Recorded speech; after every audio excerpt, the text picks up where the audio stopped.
Most people think déjà vu is nothing more than a brain glitch, a strange hiccup in memory, a fleeting trick of the mind that vanishes in seconds. But what if it doesn't? What if it lingers, stretches, deepens? These are 4 stories of people who experienced déjà vu so powerful, so detailed, that it stopped being just a moment and became something they couldn't escape. When I was 12, we had a big family dinner at my grandmother's house. The kind where every relative squeezed around the table, plates piled high with food, voices overlapping in chaotic warmth. That night, I felt déjà vu stronger than ever before. I knew my uncle would tell his joke about the fisherman and the priest. I knew my cousin would spill water on the tablecloth. I knew the dog would bark right as my grandmother brought out dessert. It all happened perfectly on cue. But here's the part that chilled me. I remembered the exact conversations, word for word. I finished my aunt's sentence before she spoke. I laughed at a joke seconds before it was told.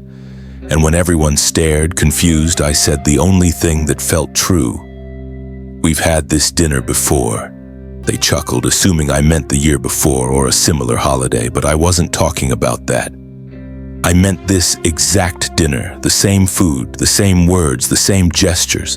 Years later, when I was 20, it happened again. Another family dinner, different house, different year. But halfway through the meal, the same conversations began to unfold. The same joke, the same spill, the same bark. And once again, I finished someone's sentence before they spoke. This time, the table went silent.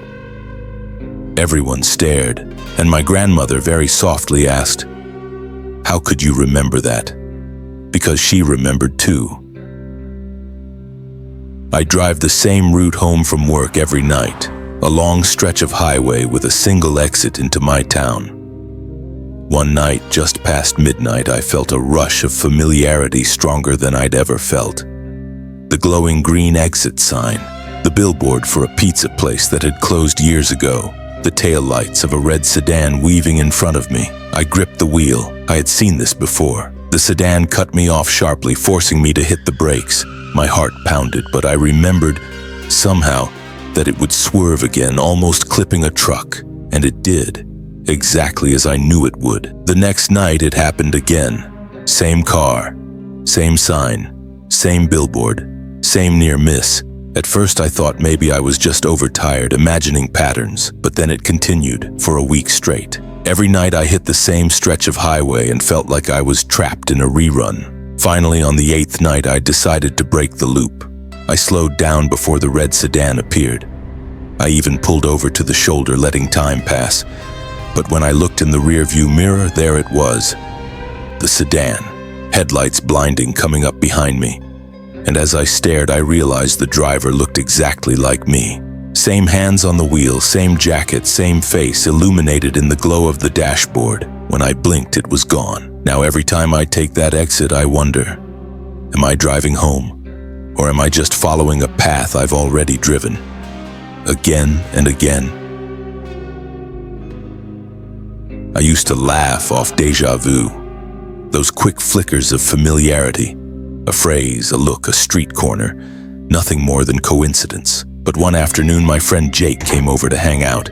And it wasn't just a flicker. It was the entire day. He walked in wearing the exact same gray hoodie, carrying the same bag of chips, saying the same line he always said when visiting. "Man, your place smells like a library." I chuckled, but froze because I knew he would drop the chips, bend down to pick them up, and accidentally bump the coffee table with his knee. And he did, exactly as I pictured. I brushed it off. Maybe I remembered a similar visit from weeks ago. But then it kept happening. Every minute of that afternoon, I already knew what Jake was about to do. I knew he'd ask if I had any cold soda left. I knew he'd complain about his boss. I knew he'd reach into his pocket and pull out a receipt with a doodle he didn't mean to show me. I wasn't predicting things. I was remembering them as they happened, like watching a replay of my own life. At one point, I even tried to test it. I asked him, "What did you have for lunch today?" before he could say anything. And I answered for him. "Leftover Chinese." The noodles were soggy. He froze. He stared at me like I was reading his mind. "Yeah, how'd you know that?" he finally asked. I didn't have an answer, By evening, I knew the exact words he'd use when he left. "See you, man, same time next week." And when he said it, my stomach dropped, because that exact line wasn't from that day. It was from next week and the next and the next. The same visit repeating over and over, like my life was stuck on a loop and I was the only one who knew. In college, I sat for a midterm exam in a huge lecture hall. Fluorescent lights buzzed overhead.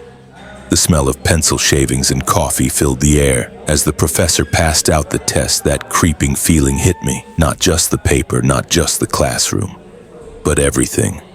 The sound of a student coughing 2 rows back. The scratch of pens, the professor clearing his throat and saying, "You have 90 minutes, begin." I froze, because I remembered this moment, every single detail of it. My hands shook as I turned to the first page. Multiple choice questions, the first one about supply and demand curves. And before I even read the answers, I knew which bubble to fill. The déjà vu wasn't just in the setting, it was in the exam itself. Page after page I breezed through because I wasn't solving problems. I was recalling the solutions, as if I had already taken this exact test before.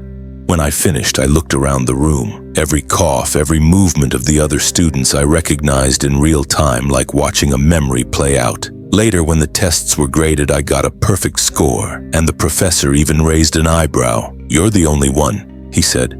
"Not a single mistake." But here's the thing. I didn't feel proud, because in my mind it wasn't achievement, it was repetition. A week later, in another lecture, the same thing happened. The same déjà vu, the same questions, the same unfolding of reality, and I began to wonder, well, was I really learning? Or was I simply retracing the same life semester after semester, locked in an endless rerun no one else could see? These are the moments we call déjà vu. Brief, fleeting, easy to dismiss, but what if they're not accidents? What if they're warnings, glitches in the program, repeats of a life we've already lived? We think our days are moving forward, but maybe sometimes we're just looping through the same minutes, the same choices, the same endings. And every déjà vu we feel isn't just a coincidence. It's the echo of a memory from a life we already lived, and may be forced to live again. Don't forget to check out my other video, a chilling analog horror take on déjà vu 2. Thank you for watching. See you in the next one.